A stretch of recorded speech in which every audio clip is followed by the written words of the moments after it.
अफगानिस्तान के विदेश मंत्री मुल्ला आमिर खान मुत्तकी 9 अक्टूबर को भारत का दौरा करने वाले हैं, जहां वो विदेश मंत्री एस जयशंकर से मुलाकात करेंगे। और ये पहली बार होगा जब कोई तालिबानी सरकार का मंत्री भारत आएगा। अफगानिस्तान में तालिबान की सरकार है और अफगानिस्तान की तालिबान सरकार के साथ भारत के बढ़ते संबंधों ने न सिर्फ पाकिस्तान के सेना प्रमुख मुल्ला मुनीर की टेंशन बढ़ाई है, बल्कि पाकिस्तान की आवाम में भी अब तो खलबली सी मच गई है। दरअसल अफगानिस्तान के विदेश मंत्री की ये भारत यात्रा, भारत आएंगे आमिर खान मुत्तकी, अफगानिस्तान के विदेश मंत्री हैं मुत्तकी। 9 से 16 अक्टूबर तक उनका ये दिल्ली दौरा है और इस दौरान वो विदेश मंत्री एस जयशंकर से मुलाकात करेंगे। जो अफगानिस्तान के मंत्री भारत आ रहे हैं, उनकी इस यात्रा से पाकिस्तान में जोरदार खलबली मची हुई है। तहलका मचा दिया है मेरे पाकिस्तानी। अफगानिस्तान के जो फॉरेन मिनिस्टर हैं, जी हाँ, वो अक्टूबर की 9 से लेकर 16 तक की जो डेट्स हैं उसमें भारत का विजिट करें। नरेंद्र मोदी जो है वो कामयाब हो गए हैं पाकिस्तान और तालिबान के बीच में दरारें डालने की। ये पाकिस्तान में हिंदुस्तान के खौफ की गवाही है। इंडिया ने एक भयानक प्लान कर लिया पाकिस्तान के खिलाफ। ये भारत के गौरव और अफगानिस्तान के साथ ताजा संबंधों की झांकी है। इंडिया वाले चाहते हैं कि हम उधर अफगानिस्तान पे भी, अफगानिस्तान की तरफ से भी हमला करें और इंडिया अपनी तरफ से हमला करेगा। इस वजह से वो कबूल करने जा रहे हैं। किस पर हमला करें? पाकिस्तान पर। पाकिस्तानियों का ये डर अफगानिस्तान में तालिबान शासन के विदेश मंत्री आमिर खान मुत्तकी के भारत दौरे के ऐलान के बाद सामने आया है। मुत्तकी संयुक्त राष्ट्र सुरक्षा परिषद की मंजूरी के बाद 9 से 16 अक्टूबर तक नई दिल्ली दौरे पर रहने वाले हैं।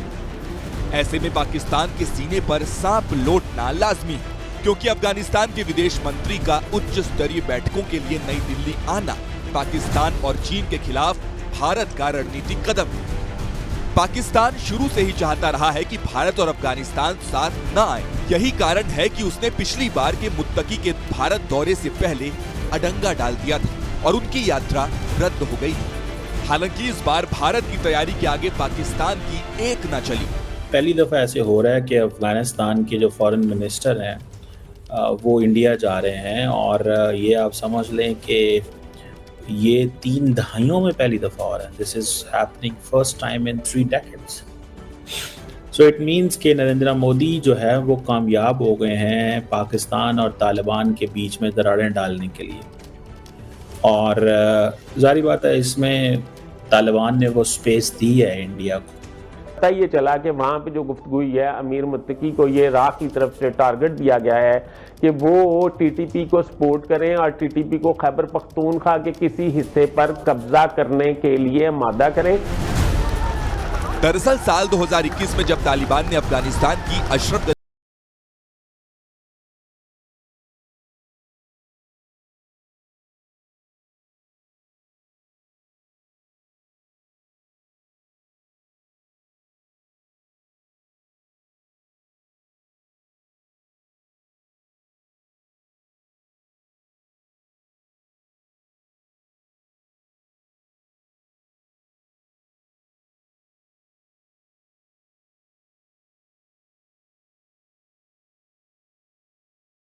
कि हम उधर अफगानिस्तान पे भी, अफगानिस्तान की तरफ से भी हमला करें और इंडिया अपनी तरफ से हमला करेगा। इस वजह से वो कबूल करने जा रहे हैं। किस पर हमला करें? पाकिस्तान पर। हम पर हमला करने के लिए वो अफगानिस्तान को यूज कर रहे हैं? हाँ, करेगा।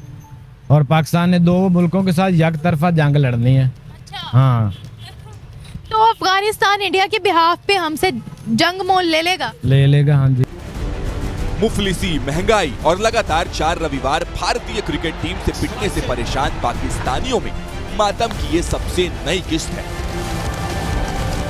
ऐसे में पाकिस्तानियों को शहबाज शरीफ नहीं, नरेंद्र मोदी में आशा की किरण दिख रही है।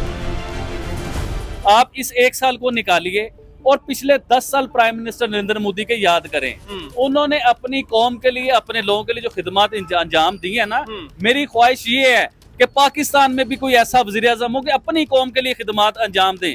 अब वो खिदमत क्या थी ये भी सुनिए। जो इंसान आम आदमी के साथ खड़ा हो, मैं उस आदमी की तारीफ करूंगा। अकेला एक ही मुल्क है पूरी दुनिया में जिसके इस टाइम इजराइल से भी अच्छे ताल्लुकात हैं, ईरान से भी अच्छे ताल्लुकात हैं, जबरदस्त ईरान ऐसा खेल है, मतलब हाँ। ऐसी उनकी फॉरेन पॉलिसी है, बिल्कुल। ऐसी उनकी स्ट्रेटेजी है कि और बिल्कुल। इवन इसके अलावा रशिया से भी बेहतर है, यूक्रेन से भी बेहतर है। रशिया और यूक्रेन उन्होंने तो अपने एम्बेसडर को वहां से इसराइल से वापस बुला लिया। कुल जमा ये कि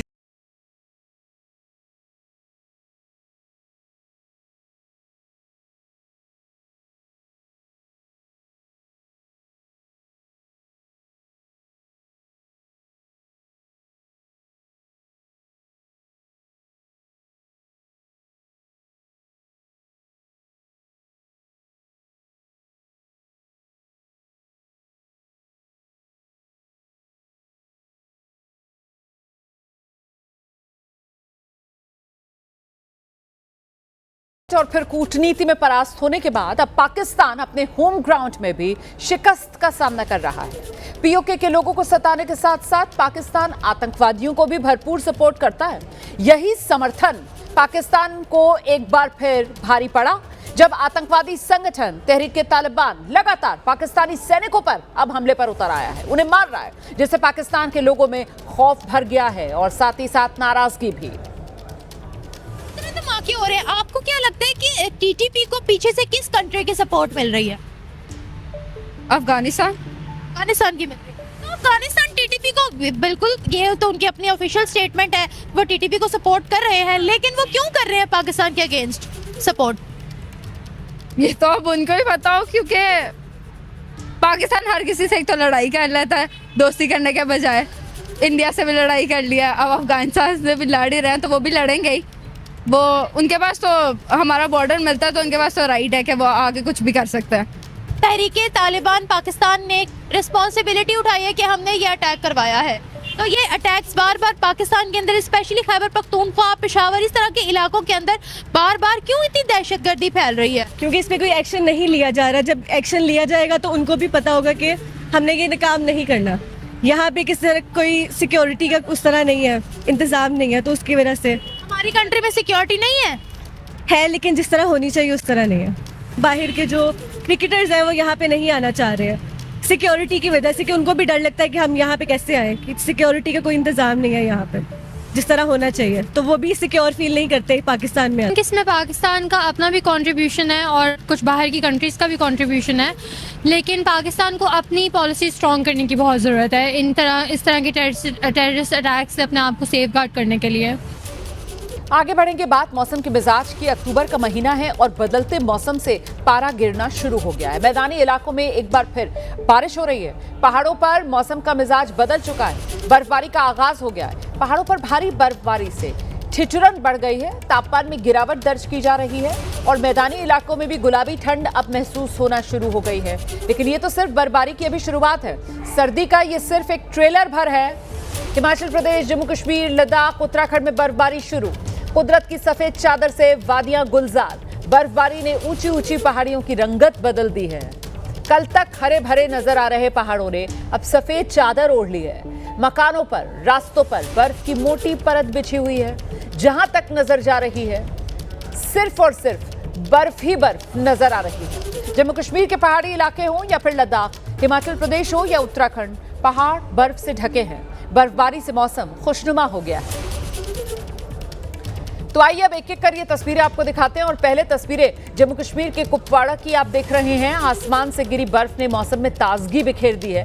कुपवाड़ा, आसपास के इलाके इसी तरीके से बर्फ की सफेद चादर से ढके हुए हैं। ये तस्वीरें हैं कुपवाड़ा में सदना टॉप की, जहां बर्फबारी हुई है और रास्तों पर 20-20 इंच तक कहीं कहीं तो बर्फ की परत जम गई है। 10,000 फीट की ऊंचाई पर सदना टॉप बर्फ की सफेद चादर से ढका हुआ।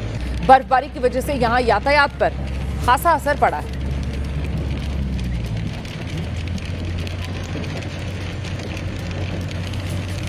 तो ये तस्वीरें आपके सामने हैं। देखिए किस तरीके से जम्मू कश्मीर बर्फबारी ने दस्तक दी है। कुपवाड़ा की ये तस्वीरें आप देख रहे हैं और यहाँ रह रहकर बर्फबारी का सिलसिला जारी है। सड़क पर बर्फ की मोटी चादर बिछी हुई आप देख रहे हैं। सड़क का रंग बदला हुआ देख रहे हैं आप। सफेद चादर सी सड़क पर बिछी हुई नजर आ रही है। कुछ कुछ हिस्सों में तो 20-20 इंच बर्फ जम गई है। तो दरअसल ये ठंड की शुरुआत के संकेत आप कह सकते हैं जो मिलना शुरू हो गए हैं। जम्मू कश्मीर के गांदरबल जिले के सोनमर्ग में भी मौसम की पहली बर्फबारी हो गई है। इस दौरान ऐसा लग रहा था मानो पहाड़ों को किसी ने सफेद चादर उड़ा दी हो, बर्फ की सफेद चादर जिससे घिरा हुआ पूरा इलाका नजर आ रहा है। आसमान से गिरती बर्फ का नजारा बेहद मनमोहक था। पहाड़ की चोटियों और घास के मैदानों पर बर्फ की ताज़ी चादर बिछ गई, जिससे क्षेत्र की प्राकृतिक सुंदरता में चार चांद लग गए। लोगों को उम्मीद है इस वजह से अब यहाँ पर्यटक भी आएंगे और ये पूरा इलाका पर्यटकों से अब और गुलजार होगा। इसके अलावा गुलमर्ग, गुरेज में भी पहाड़ों की चोटियाँ सफ़ेद हो गई। तो देखिए कितना खुशनुमा ये पूरा माहौल नज़र आ रहा है। मौसम का ये बदलता मिजाज, पहाड़ों पर बर्फबारी, जिसके बाद मैदानी इलाकों में भी अब गुलाबी ठंड महसूस की जा रही है, खासतौर से सुबह और शाम। जम्मू कश्मीर के अनंतनाग जिले की अब तस्वीरें मैं आपको दिखा देती हूँ। यहाँ भी भारी बर्फबारी हुई है। अनंतनाग के सिंथन टॉप पर बर्फबारी के चलते किश्तवाड़ अनंतनाग हाईवे को फिलहाल अस्थायी रूप से बंद किया गया है। इसके चलते हाईवे पर यातायात बाधित हुआ है, लोगों की परेशानी यहाँ बढ़ गई है। ये जो सड़क है वो कश्मीर को जम्मू संभाग के किश्तवाड़ से जोड़ती है और फिलहाल ये पूरा इलाका बर्फ की चादर से ढका हुआ।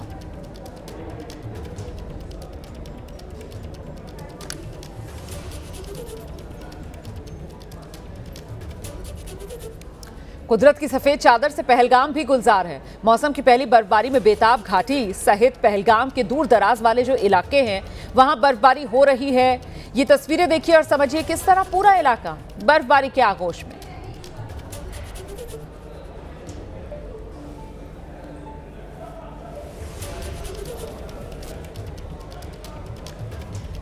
अब ये तस्वीरें आप जम्मू कश्मीर के गुलमर्ग की देख रहे हैं। यहां भी जमकर बर्फ पड़ी है। पर्यटकों ने बर्फबारी का खूब लुत्फ उठाया। दूर दराज से जम्मू कश्मीर पहुंचे सैलानी बर्फ के बीच अपने परिवार के साथ, दोस्तों के साथ मस्ती करते दिखाई दे रहे हैं।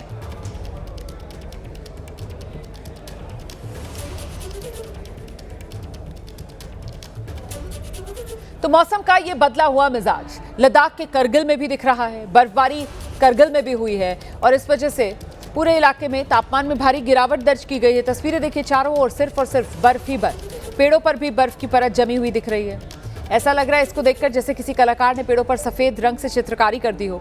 करगिल के साथ साथ यहाँ जो आसपास वाले इलाके हैं, जो जोजिला पास वाला इलाका है, द्रास हो गया, सुरू, दूसरे पहाड़ी इलाके, यहाँ भी सुबह से बर्फबारी हो रही है। सड़क पर इस वजह से फिसलन भी काफ़ी है और ऐसे में अधिकारियों ने सड़क पर फिसलन और ऊंचाई वाले इलाकों में विजिबिलिटी काफ़ी कम है। इस वजह से जो गाड़ी चलाने वाले चालक हैं उन्हें सावधानी बरतने का आग्रह किया है।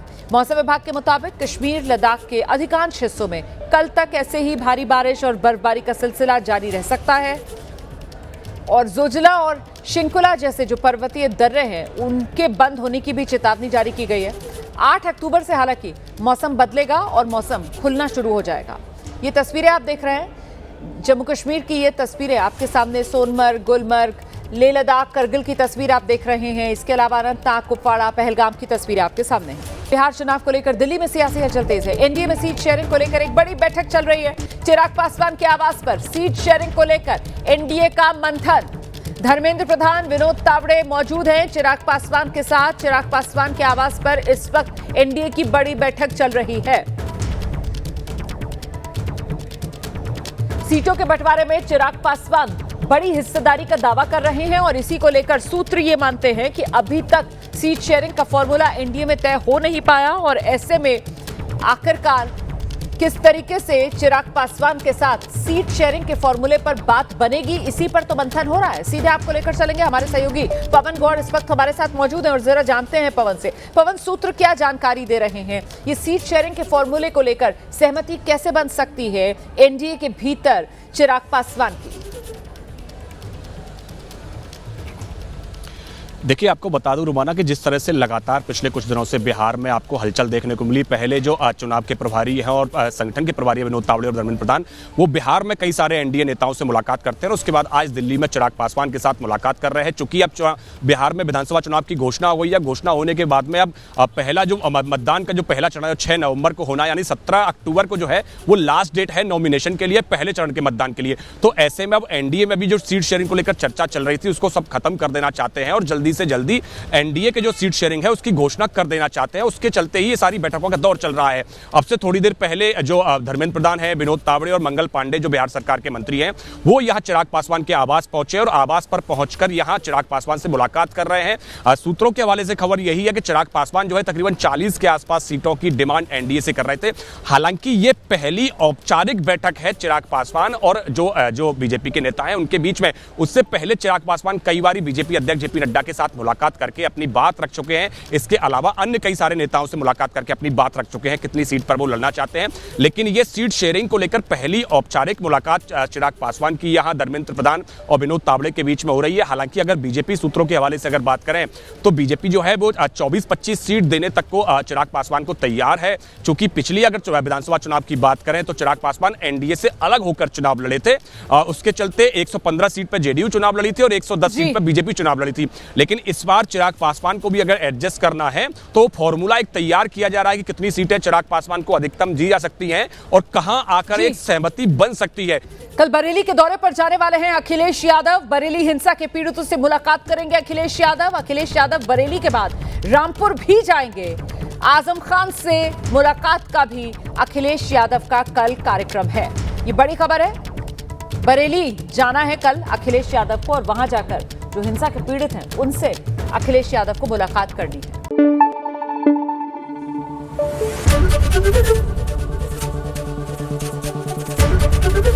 एबीपी न्यूज आपको रखे आगे।